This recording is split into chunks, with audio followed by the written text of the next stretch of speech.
Shalom, bien-aimés dans le Seigneur, nous sommes dans la joie de pouvoir réellement nous retrouver et partager la parole du Seigneur. C'est une joie de pouvoir réellement communier autour de la parole du Seigneur. C'est votre bien-aimé, le pasteur Philippe Mukenge, pour votre émission Que la Bible parle. C'est l'émission Que la Bible parle. Une émission où nous nous posons des questions, où nous nous remettons en question, où nous voulons avoir des éclaircissements. Une émission où ça nous permet de pouvoir réellement trouver la lumière sur les Écritures, sur le comportement, sur des situations, des circonstances, afin de pouvoir réellement nous conformer à la volonté de notre Seigneur. Bien-aimés dans les Seigneurs, comme tous les mercredis, à partir de 20 heures, nous passons notre émission Que la Bible parle, une émission qui nous permet de pouvoir réellement répondre aux questions pratiques, répondre réellement à des inquiétudes qui peuvent être des inquiétudes de tous les jours. Voilà, le Seigneur nous fait grâce de répondre avec les mots qui sont les nôtres, de répondre avec réellement la grâce et la sagesse que le Seigneur ne cesse de pouvoir réellement nous accorder. Salutations à tous les bien-aimés qui sont fidèles à cette émission. Nous saluons tous ceux qui nous permettent de pouvoir réellement vous atteindre. Nous saluons tous ceux qui s'attachent à la parole de Dieu et ceux qui obéissent à notre Seigneur. Que Dieu vous soit très favorable, que l'Éternel vous bénisse, que l'Éternel vous accorde toutes les bonnes choses.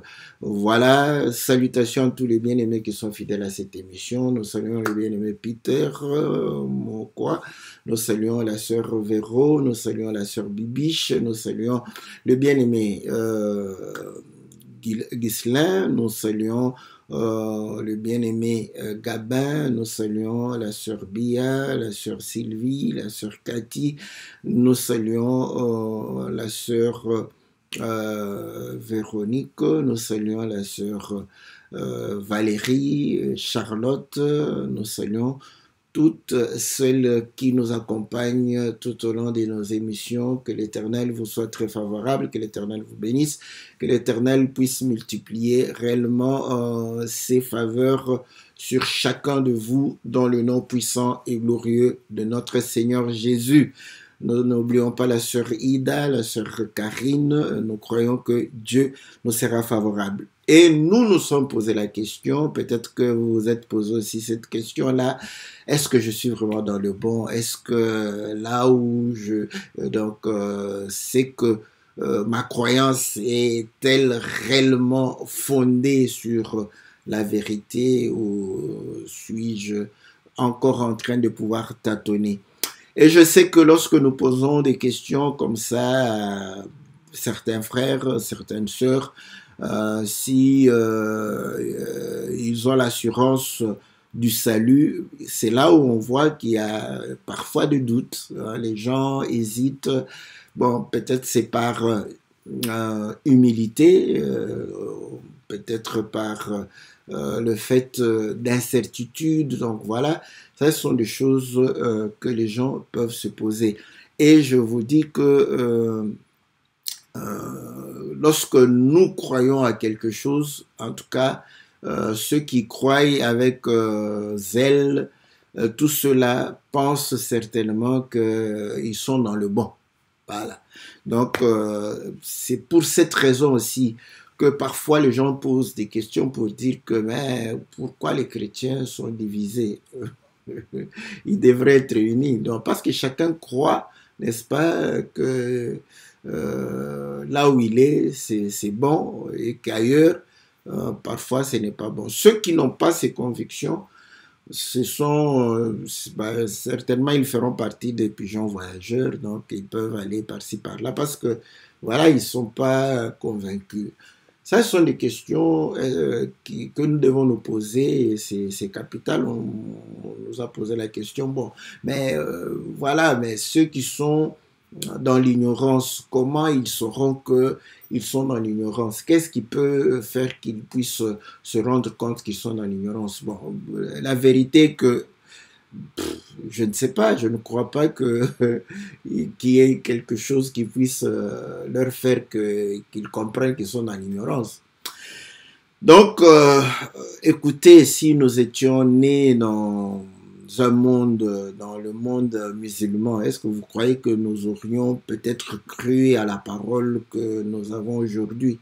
Bah, je ne sais pas. Hein. Si vous étiez né dans l'hindouisme, est-ce que vous seriez capable de pouvoir dire que voilà, il y a d'autres voies, est-ce que c'est vrai ou donc chacun va croire à ce qu'il a comme foi et s'attacher à cela.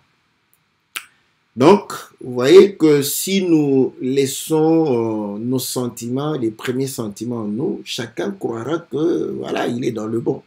C'est facile de pouvoir dire comme cela que je suis dans le bon. C'est facile. Tout le monde dira qu'il est dans le bon. Tout celui qui est zélé, qui fait les choses avec conviction, en tout cas, tout celui-là doit croire être dans le bon. Bon, parmi nous les chrétiens, je laisse les autres confessions, vous allez voir que les catholiques convaincus et convaincants, n'est-ce pas? J'ai été catholique convaincu et convaincant. Mais comment est-ce que tu sauras que non? Voilà ce que je crois est bon ou ça peut être aussi faux. Comment on le saura? Voilà, donc ça, ce sont des questions fondamentales qu'on doit se poser. Voilà. Écoutez, je vais lire une écriture qui va me permettre de pouvoir réellement asseoir aujourd'hui ces questionnements. Donc, c'est une façon de pouvoir dire que est-ce que nous ne devons pas avoir la foi, être convaincus, tout ça, non. Nous voulons avoir la foi, mais nous voulons avoir la lucidité. Car l'Écriture dit, à votre foi, ajoutez la science, ajoutez la connaissance. Parler de la connaissance, on parle de la lucidité, donc on parle voilà, des choses qu'on peut facilement vérifier, facilement démontrer aussi. Voilà. Quoique la foi et dans le domaine de l'acceptation, mais nous croyons que Dieu, c'est quand même un Dieu qui est la source de toute intelligence et de toute sagesse. Voilà, je vais lire les Écritures dans le livre de Jean chapitre 4, et nous connaissons tous l'histoire, c'est l'histoire de la femme samaritaine, une histoire où le Seigneur va vouloir boire de l'eau et demander de l'eau. Écoutez, vous allez voir que cette femme avait des convictions. C'est là où je viens poser la problématique.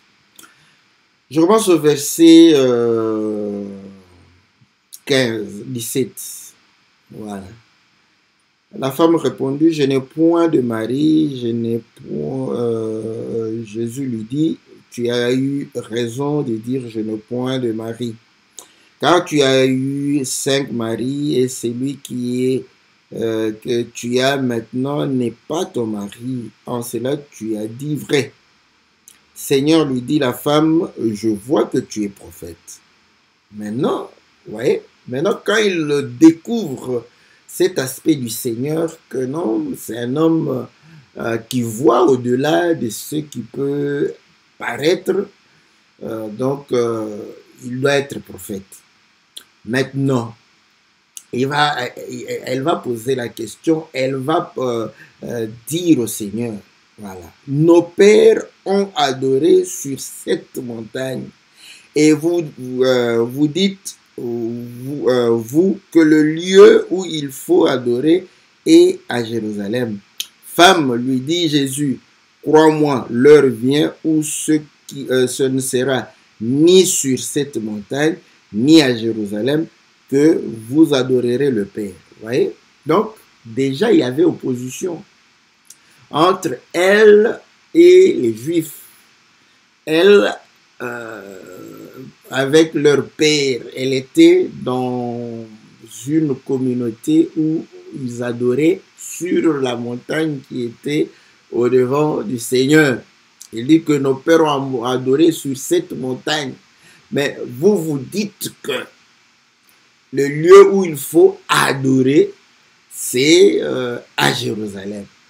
Déjà, vous voyez, à leur époque, elle était convaincue qu'il fallait adorer à cette montagne, et les Juifs étaient convaincus de pouvoir adorer à Jérusalem. Maintenant que le Seigneur, lui, qui était juif, au lieu de pouvoir défendre l'adoration qui était à Jérusalem, le Seigneur dit que l'heure vient, et je te l'ai dit, ce n'est ni sur cette montagne, ni à Jérusalem que vous allez adorer le Père. Donc maintenant, ceux qui adoraient sur cette montagne et ceux qui adoraient à Jérusalem, vous croyez qu'ils n'étaient pas convaincus de la véracité de leur foi? Mais Paul est un exemple éloquent. Quelqu'un qui était très convaincu, qui était attaché, n'est-ce pas? Voilà. Je vais lire l'écriture dans le livre de Galates, n'est-ce pas? Il dit ceci au verset 11. Je vous déclare, frères, que l'évangile qui a été annoncé par moi n'est pas de l'homme, car je ne l'ai ni reçu, ni appris d'un homme, mais par une révélation de Jésus-Christ. Vous avez su en effet quelle était autrefois ma conduite dans le judaïsme, comment je persécutais à outrance et ravageais l'église de Dieu. Comment j'étais plus avancé dans le judaïsme que beaucoup de ceux de mon âge et de ma nation, étant animé d'un zèle excessif pour les traditions de mes pères. Voyez? Donc, vous allez comprendre que Paul, qui adorait à Jérusalem, il était animé d'un zèle. Mais qui pouvait lui dire? Comment il pouvait se rendre compte qu'il était dans le faux? Ouais. Et c'est là où je vous dis que les gens qui sont zélés, ils ont beaucoup de difficultés de se rendre compte que non, voilà, on n'est pas dans le bon. Ouais. Paul, comment il pouvait? Il n'y a pas moyen. Il n'y a pas moyen. Donc, quand vous êtes dedans, et que si vous êtes zélé, c'est vraiment difficile. C'est très difficile de se... Donc, pourquoi? Parce que ces convictions-là, hein, vous allez vous dire que non, ce sont des convictions, mais chacun en a. Si on vous demandait d'aller faire une étude auprès des musulmans, vous allez voir comment ces gens-là qui sont zélés, ils y croient. Vous allez chez les hindous, c'est la même chose. Vous pouvez aller en Afrique, les gens qui sont zélés, ils y croient. Mais comment ils sauront que bon, on est dans le bon, on n'est pas dans le bon? Voilà. Écoutez, le Seigneur, n'est-ce pas, va pouvoir lui dire que voilà, là, le Seigneur complique les choses. Je vais poser, n'est-ce pas, et puis je veux répondre parce que on a une foi, on doit poser cette foi. Il dit ceci au verset 22. Vous adorez ce que vous ne connaissez pas. D'abord, c'est simple. Donc, quand on adore, il faut connaître ce Dieu, il faut le connaître. Connaître quelqu'un, il faut le connaître dans les détails. Aujourd'hui, même les hommes, parfois, ils sont honnêtes. Quand vous lui posez la question, est-ce que vous connaissez? Il dit non, j'ai entendu parler de la personne, mais je ne le connais pas vraiment. Voilà, ça c'est l'honnêteté. N'est-ce pas? Avoir entendu parler de quelqu'un et le connaître, c'est différent. C'est comme la femme, éthiopienne, la reine de Séba. N'est-ce pas? Quand elle va venir, elle a dit, j'ai entendu parler de toi, mais maintenant, j'ai vu et j'ai entendu cette sagesse. Je trouve que c'est plus que c'est que qui a été comme renommé. C'est ça. Donc l'honnêteté devrait réellement permettre à chacun de nous de savoir si réellement on connaît le Dieu qu'on est en train de pouvoir adorer. Ça, c'est déjà un élément. Ouais. Et ici, le Seigneur est en train de dire à cette femme que vous ne connaissez pas. Donc, elle dit, le Seigneur dit, vous ne connaissez pas. Parce que bon, lui, il connaît le cœur de tout un chacun. Mais comme il va pouvoir dire, bon, il va essayer de dire que voilà, nous les Juifs, le salut vient des Juifs. Voilà. Mais quand il a dit que ce n'est ni à Jérusalem, ni sur cette montagne, donc il va pouvoir démontrer que ni ceux qui sont à Jérusalem, ni vous, vous ne connaissez pas ce Dieu-là. Voilà. Écoutez. Il est, nous adorons ce que nous connaissons, car le salut vient des Juifs. Mais l'heure vient, et elle est déjà venue, où les vrais adorateurs adoreront le Père en esprit et en vérité, car ce sont là les adorateurs que le Père demande. Dieu est esprit et il faut que ceux qui l'adorent l'adorent en esprit et en vérité. Voilà déjà un point fondamental. Vous voyez? Donc, Dieu est esprit. Vous allez comprendre qu'il dit, bon, les Juifs, il dit que nous adorons ce que nous connaissons, mais les Juifs connaissaient Dieu, non pas un esprit. Mais Dieu s'était révélé à eux, n'est-ce pas, dans cet aspect-là, de cet aspect charnel, parce qu'ils servaient Dieu de manière charnelle. Voilà pourquoi l'Écriture dit que celui qui mettra ces choses en pratique vivra par elles. Donc, c'est par l'effort de quelqu'un, ouais.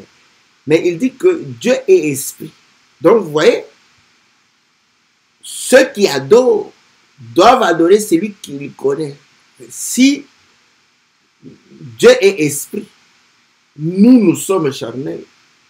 Donc, nous ne pouvons pas connaître Dieu de manière charnelle. Donc, nous devons connaître Dieu, n'est-ce pas, en esprit. Voilà. Connaître Dieu dans cet aspect spirituel de choses. Voilà pourquoi le livre de 1 Corinthiens chapitre 2 démontre que la sagesse qui est prêchée, c'est une sagesse qui n'est pas de ce monde, n'est-ce pas? Sinon, les sages de ce monde n'allaient pas crucifier le Seigneur. C'est une sagesse qui n'est pas montée dans le cœur de l'homme, qui n'a pas été entendue ni vue. C'est une sagesse cachée que l'esprit, n'est-ce pas, sonde les profondeurs de Dieu pour pouvoir révéler. Et Paul dit que ce sont des choses spirituelles et nous devons en juger spirituellement. Voilà, ça ce sont des éléments. Maintenant, que chacun de nous soit honnête pour savoir, lorsque d'abord il considère les choses de Dieu, est-ce qu'il les considère dans l'aspect naturel ou dans l'aspect spirituel des choses. Bon, pour ceux qui ne, peut-être, quand on dit comme ça, parce que les gens, le spirituel, chacun peut avoir l'idée du spirituel. On est là, Dieu est esprit. Mais pourtant, nous savons que Dieu voit avec les yeux de l'esprit. Ok. Il parle avec quelle bouche? La bouche de l'esprit. Il marche avec quel pied? Avec les pieds de l'esprit. Il marche, il touche avec quelle même main de l'esprit? Voilà. Mais maintenant, comment tu connaîtras que ça, c'est la main de Dieu, ça, c'est le pied, ça, c'est la bouche, ça, c'est l'oreille, ça, sont les cheveux, les yeux. Voilà. Donc, c'est pour montrer que lorsque nous lisons les Écritures, si nous devons nous estimer être dans le bon, c'est-à-dire que nous devons juger ces Écritures, n'est-ce pas, spirituellement. Parce que c'est un langage spirituel utilisé pour les choses de l'esprit. 1 Corinthiens chapitre 2, verset 10, à partir du verset 10 jusqu'au verset 14, comme le bien-aimé Jean Didier Bisselin nous ont mis. Je prends seulement au verset 14. au verset 13. Et nous en parlons non avec des discours qu'enseigne la sagesse humaine, mais avec ce qu'enseigne l'esprit, employé un langage spirituel pour les choses spirituelles. Mais l'homme animal ne reçoit pas les choses de l'esprit de Dieu, car elles sont une folie pour lui et il ne peut les connaître parce que c'est spirituellement qu'on en juge. C'est spirituellement qu'on en juge. Donc, ça c'est déjà, ça sont des... Maintenant, ce sont des éléments qui peuvent réellement nous permettre de voir si nous sommes dans le bon ou pas. Dieu est esprit. Donc, le langage qui a été utilisé dans les Écritures, c'est un langage spirituel pour les choses spirituelles. Voilà pourquoi, vous voyez, donc nous devons faire usage de l'esprit pour pouvoir connaître ces choses. Bon. Mais tout ça, c'est par rapport à ma façon de voir les choses, à ma façon de pouvoir comprendre les choses. Écoutez, dans le livre de Romains, chapitre 10, au verset 1, Paul dit ceci: Frères, le vœu de mon cœur et ma prière à Dieu pour eux, c'est qu'ils soient sauvés. Je leur rends le témoignage qu'ils ont du zèle pour Dieu, mais sans intelligence. Voilà. Ils ont du zèle, mais ils sont sans intelligence. Donc, le fait d'avoir le zèle, d'aimer, de se donner, de pouvoir se battre, de pouvoir se sacrifier, n'est rien. Parce que les pharisiens faisaient de même. Vous connaissez la prière du pharisien avec du sexe. Il jeûnait 3 fois, il donnait la dîme, il priait tout le temps. Donc, vous allez voir que c'est quelqu'un qui se sacrifie. Ils étaient zélés. Paul rend témoignage qu'ils sont zélés. Voilà pourquoi lui-même, quand dans Galates, quand il disait, il dit que j'avais un zèle excessif. Ouais. Donc, vous allez comprendre qu'ils étaient convaincus qu'ils étaient dans le bon. Et lorsqu'ils persécutaient, ils maltraitaient, ils croyaient servir même Dieu. Et pourtant, ils n'étaient pas dans le vrai. Ils n'étaient pas dans le bon. Bon, il a eu la grâce. Lui, il a eu la grâce. De rencontrer le Seigneur. Et le Seigneur l'a aveuglé. Vous allez comprendre que il croyait voir, mais le Seigneur l'a aveuglé. Pourquoi? C'est une façon de pouvoir dire que ce que j'avais comme connaissance, ce que j'avais comme bagage, je dois d'abord oublier ça. Et quand on va prier pour lui, il va recouvrir la vue.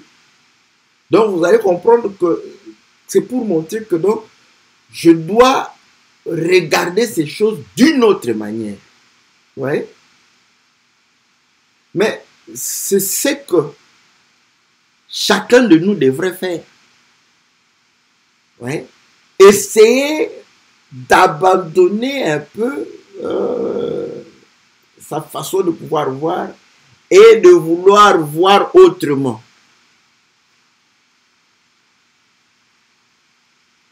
Et à ce moment-là, tu pourras réellement commencer à te remettre en question. Voilà. Pourquoi? Parce que de manière générale, voilà la raison pour laquelle nous demandons à chacun de nous de pouvoir être témoin de la parole. Parce que celui qui est dans les ténèbres, il ne pourra pas voir la lumière parce qu'il le veut, parce qu'il le souhaite. Ce n'est pas parce qu'il fait les efforts qu'il verra la lumière. Non, il faut que la lumière vienne là où il est pour qu'il voie.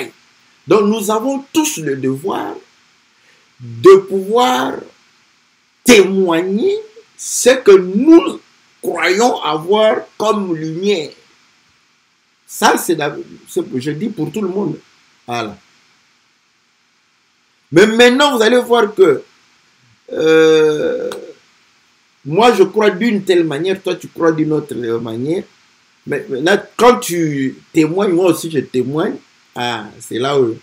Comment saurions-nous que moi, je suis dans le vrai? C'est pas par les convictions qu'on a.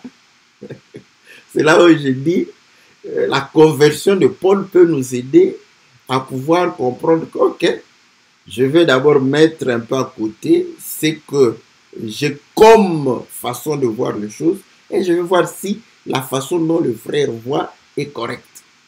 C'est ça, se remettre en question. Bon, ça, c'est comme ça que vous allez comprendre qu'aujourd'hui, si vous me posez la question pourquoi j'ai cette certitude, parce que cet exercice, nous le faisons pour nous-mêmes. Nous n'avons pas attendu que quelqu'un d'autre dise des choses qui sonnent différemment de la manière d'où Paul était dans l'aéropage de Athènes là-bas. Et ils ont dit, on entend un discours bizarre là. Écoutons-le. Vous voyez? Eux aussi, vous voyez, ils se sont dit, mais il ne parle pas comme nous. Il est en train de raconter. Vous voyez, cela a permis que quelques-uns d'entre eux puissent réellement recevoir la lumière. Pourquoi je dis ces choses ici? Parce que le temps de Paul, n'est-ce pas? Le temps de Paul, parce que les gens ont le temps de Paul, mais eux, ils étaient persécutés. Nous, on est persécutés d'une autre manière, vous le savez. Ce sont deux temps différents. Vous voyez? Ah. Eux, ils étaient persécutés, tout ça, mais aujourd'hui, liberté d'expression, liberté de ceci, on est un peu plus privilégié de ce côté-là. Mais quand tu as côtoyé le péché, nous, on est défavorisés parce que le péché nous poursuit partout, n'est-ce pas? Dans ton téléphone, que le péché vient sans problème, n'est-ce pas? Te rendre visite, te saluer. Donc, voilà pourquoi, à l'heure, dans des temps anciens, certains hommes ont voulu fuir le péché, ils se sont fait de couvents. Et là, ils étaient un peu loin, mais aujourd'hui, vous allez comprendre, même le couvent, là, vous aurez besoin de téléphoner là-bas, vous avez l'Internet, et avec l'Internet, les femmes nues vous suivent même jusqu'au couvent là-bas où vous êtes. Donc, vous voyez que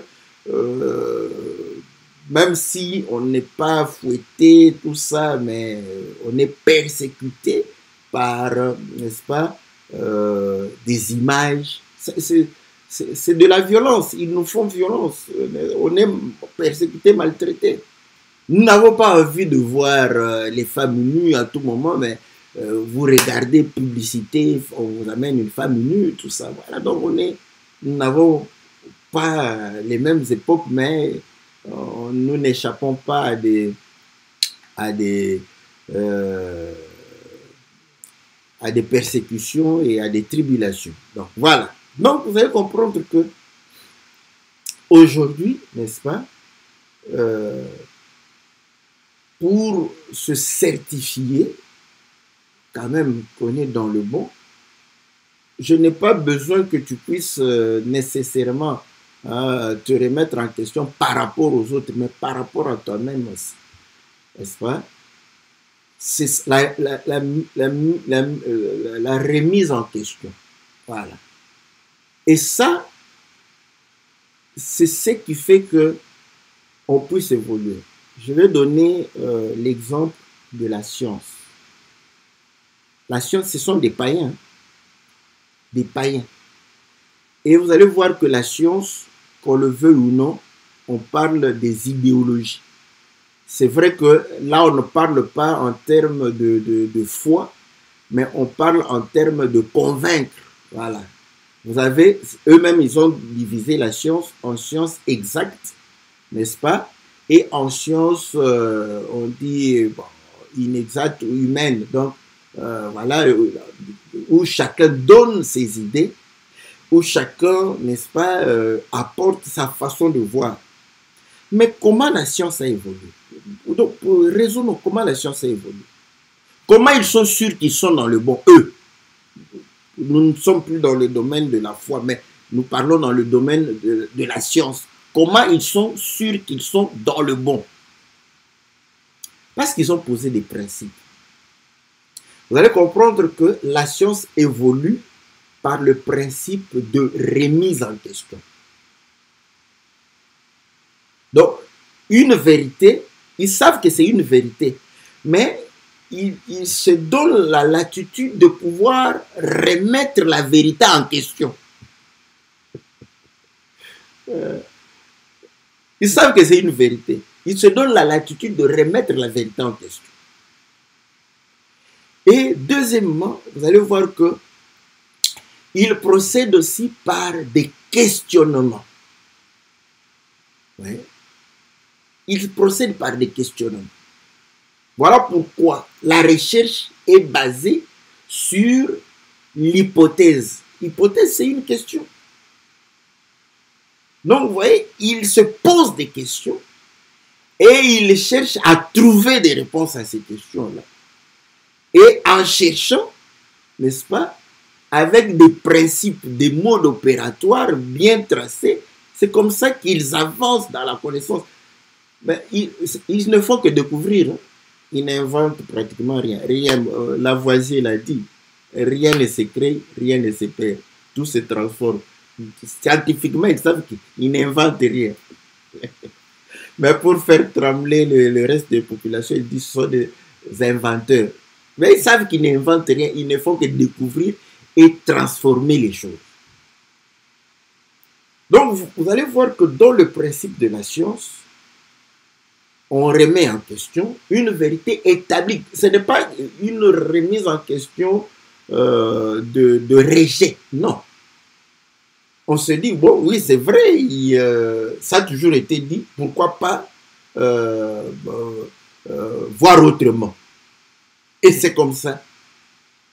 Maintenant, pour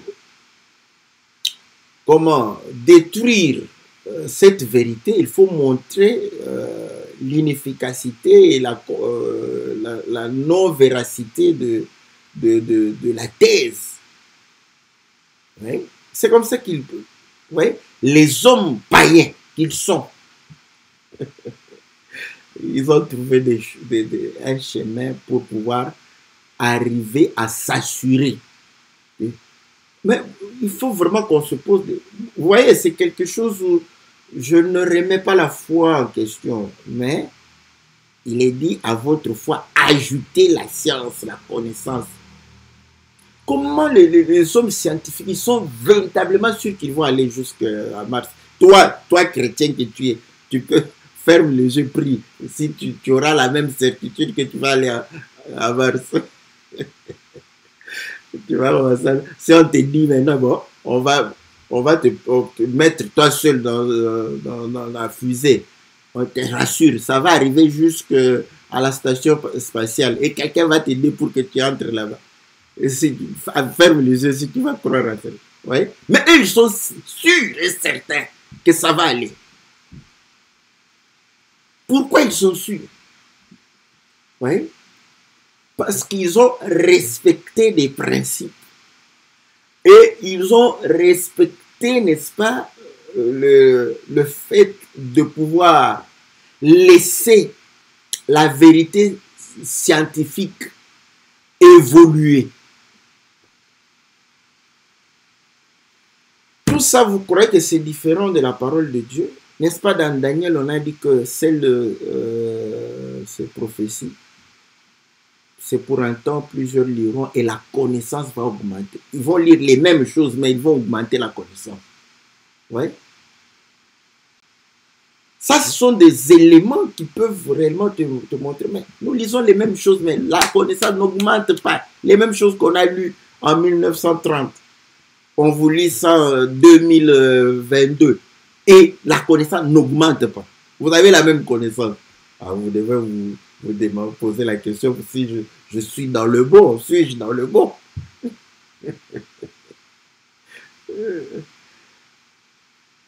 Si la connaissance n'augmente pas, c'est qu'il y a un problème. Parce que l'écriture prévoit, vous voyez, chez nous, dans le livre de Daniel, l'écriture a prévu que notre connaissance va à augmenter. Oui. Mais si l'on prend le contexte de Daniel, c'est le même livre, ce n'est pas un autre livre, c'est le même livre. On va commencer à lire et la connaissance va commencer à augmenter.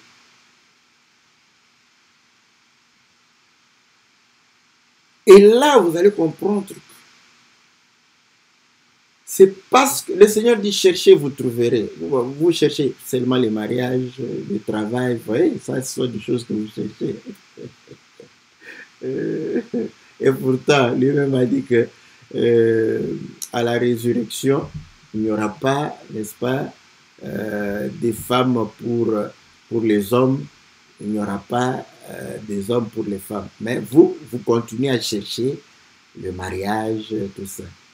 Mais vous ne cherchez pas la révélation, n'est-ce pas, des Écritures. Voilà pourquoi vous allez comprendre que, pourquoi nous sommes certains qu'on est dans le bon. On respecte ces principes. On se remet en cause.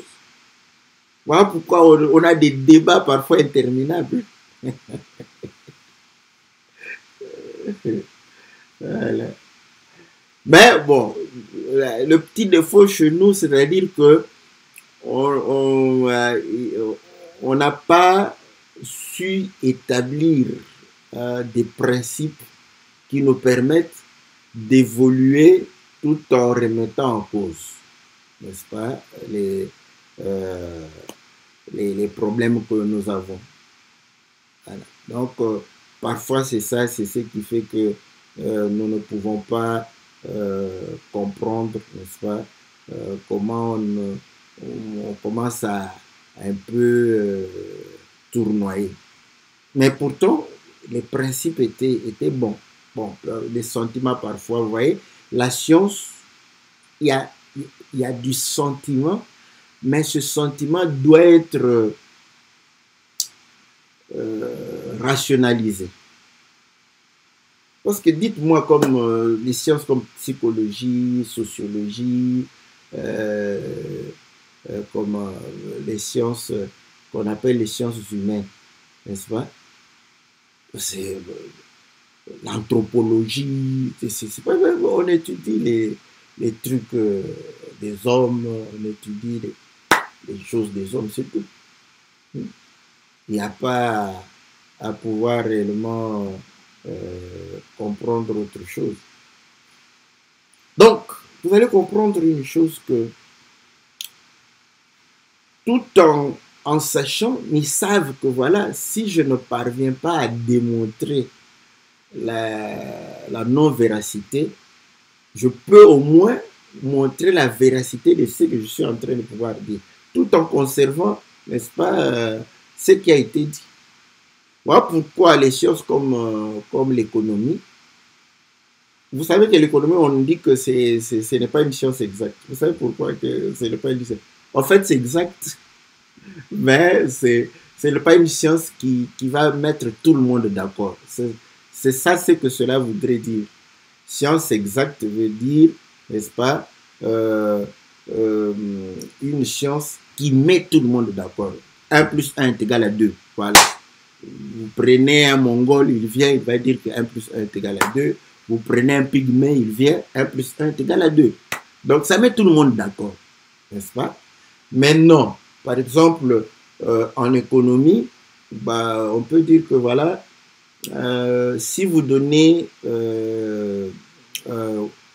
voilà, aux consommateurs plus d'argent, ils vont booster l'économie en achetant les biens. C'est pas ouais. Ça ne va pas mettre tout le monde d'accord. Vous savez pourquoi? Parce que quelqu'un va dire non, vous croyez que tout le monde va acheter? Il y en a qui ont le comportement d'épargner. Quand vous lui donnez l'argent, au lieu de dépenser, il épargne. Donc cet argent n'est pas dans le circuit, vous voyez, pendant que la thèse était que s'il a l'argent, il va dépenser. Vous voyez comment ça ne met pas tout le monde d'accord. Quand quelqu'un vient, il dit non, non, non, non, l'autre va se comporter ainsi. Ceux qui aiment le risque, ils vont pouvoir mettre cet argent dans le circuit, tout ça. Vous voyez? Mais si tout le monde consommait l'argent qu'on leur a donné, l'homme qui a dit que ça allait booster les... C'est vrai, c'est exact.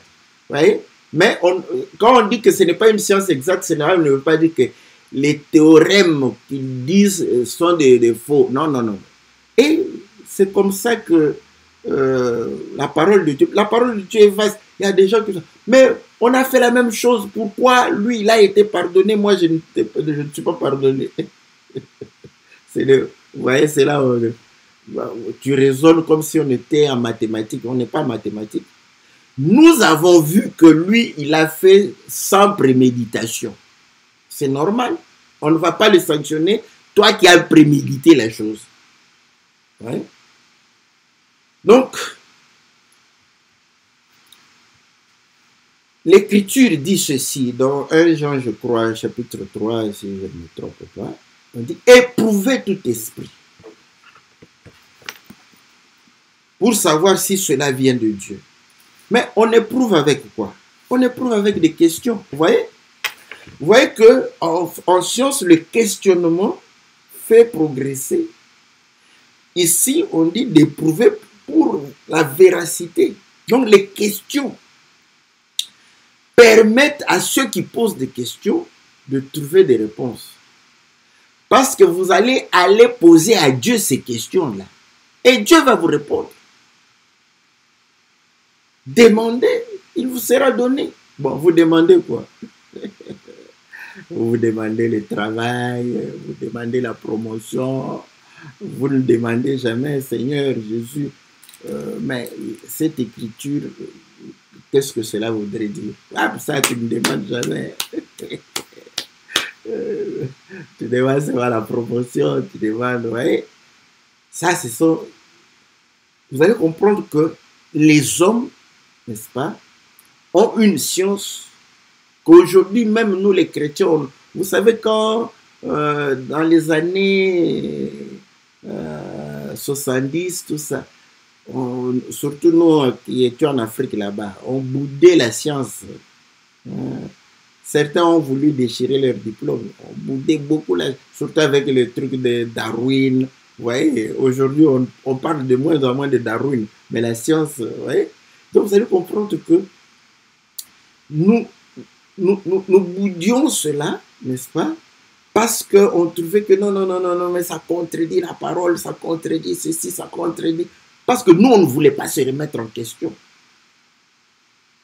On voulait croire à la lettre.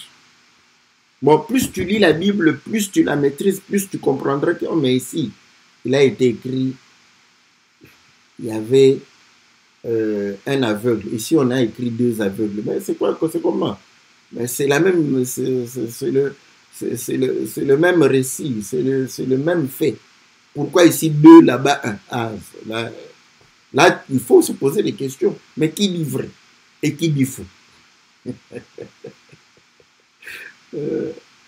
Voilà.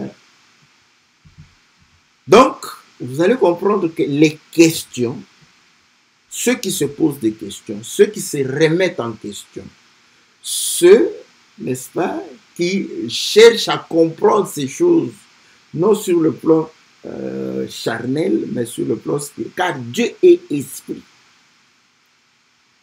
Donc, une façon de pouvoir dire, mais qu'est-ce que cette chose a à voir avec la vie éternelle? Ça, c'est bon. C'est ça la question qu'on doit poser. Qu'est-ce que ça a à voir avec la vie éternelle? C'est comme aujourd'hui, quand on a la révélation, on nous parle, mais vous parlez de crocodile, mais est-ce que le crocodile va nous sauver? Mais Job a été guéri par le crocodile. Vous voyez? C'est question de savoir maintenant ce que j'ai comme révélation. Comment je vais vivre? Car la Bible dit que le juste vit par la foi. Il doit vivre par la lumière, par la révélation que j'ai. Ma vie doit être conforme. Vous voyez, la révélation doit être... En science, on appelle science appliquée. Vous savez, l'ordinateur, toutes ces choses, les GPS, vous savez que le commun des mortels n'utilisait pas ça, c'est l'armée qui utilisait. Oui. Mais commence à te poser des questions 0, 1, 0, 1, parce que l'ordinateur fonctionne avec 0, 1, 0, 1, 0, 1, 0. Maintenant, quand tu ne sais rien faire avec le 0, 1, tu vas dire, oh, 0, 1, 0, 1, ça va nous amener où? Grâce au 0, 1, 0, 1, c'est aujourd'hui que on se parle, toi tu es chez toi là-bas en Amazonie, moi je suis ici, on est en train de se voir et de se parler. Ouais. Pourquoi? Parce que la science prend toute connaissance pour que cette connaissance soit vécue. C'est comme ça que la science progresse. La science progresse par le vécu de ses connaissances, de ses révélations. De la même manière, nous aussi, nous aurons une meilleure vie sanctifiée, une meilleure vie de sanctification par le vécu de la révélation. Quand on a la révélation, il faut chercher l'application de la révélation dans ta vie. Tu auras une meilleure vie, une vie sanctifiée, une vie loin du péché, une vie conforme à la volonté de Dieu. Une vie qui va te permettre de pouvoir vivre, n'est-ce pas, avec facilité, aisance. C'est que les autres vont faire, ils doivent faire des jeûnes et multiplier, mais après tout ça, il va encore retomber. Bon, que Dieu ait pitié de tous ceux qui se sacrifient dans des prières, dans des jeûnes multipliés. Que le Seigneur leur ouvre, n'est-ce pas, le monde de l'esprit, car le Seigneur lui-même dit que la chair est faible, l'esprit, n'est-ce pas, vivifie, fortifie. Vous voyez? Voilà, bien aimé dans le Seigneur, n'est-ce pas, c'est pourquoi il faut vraiment être ouvert d'esprit. Paul, c'était quelqu'un qui débattait beaucoup, hein. C'était quelqu'un, mais c'est comme ça qu'il s'est certifié chaque jour qu'il était dans le bon, parce qu'il était confronté à beaucoup de doctrines, et chaque fois, n'est-ce pas, sa foi et sa doctrine étaient toujours posées, toujours posées. C'est comme ça que tu vas te certifier et tu comprendras que non, je suis dans le bon. Et nous disons que c'est le serpent de Moïse qui avale, n'est-ce pas, les autres. Voilà. Donc, ça, c'est juste pour que nous puissions chaque fois nous remettre en question, nous poser des bonnes questions. Voilà, essayer d'appréhender les choses de manière spirituelle, okay? Et avoir des principes. Voilà, les principes de tout ça, j'ai pas assez de temps pour... je peux donner les principes. Vous allez voir les principes qui font que, en tout cas, nous sommes certains, c'est pas de l'orgueil. Les gens trouvent qu'on est orgueilleux, nous ne sommes pas orgueilleux, on est certain de cela. Parce que c'est comme en mathématiques, on te dit, tu fais une opération, n'est-ce pas? Tu multiplies 35 fois 14. Tu as, et on te dit, pour être sûr que la réponse est bonne, tu fais la vérification par 9. Ouais? Donc, après avoir fait la vérification par 9, si ça te montre que c'est juste, c'est correct, tu es certifié, tu es rassuré, c'est pas de l'orgueil, tu es rassuré. Quelqu'un va te dire, tu as commis une faute, tu dis non, j'ai fait la vérification par 9. Ouais, c'est cette vérification par 9 qui te rassure, c'est pas de l'orgueil. Ouais. Donc, nous avons des principes de la vérité qui font que nous puissions nous certifier de ce que nous avons cru. Bon, quand quelqu'un ne comprend pas ça, bon, je sais que il nous traitera toujours d'orgueilleux. Même moi qui essaie d'être humble, comme même Monsieur l'abbé, je serai toujours traité d'orgueilleux. Que Dieu vous soit favorable, que Dieu vous bénisse. J'ose croire. Bon, peut-être que je vais donner les principes, vous les connaissez déjà, mais je vais essayer de mettre les principes comme ça qui nous certifient, qui nous rassurent que voilà, en tout cas, on est dans le bon. On est dans le bon. On n'a pas de doute. Le seul doute que nous pouvons avoir, c'est lorsque nous ne parvenons pas à vivre ce que nous confessons. Ah, là, le doute s'installe. Mais si nous vivons ce que nous confessons, il n'y a pas de doute. Je verrai le Seigneur. Que Dieu vous bénisse, que Dieu vous soit très favorable. On se retrouve mercredi, n'est-ce pas? Nous allons donner quelques principes de vérité, quelques principes d'être dans la volonté de Dieu. On se retrouve lundi aussi pour l'émission Louons l'Éternel. Que Dieu vous soit favorable.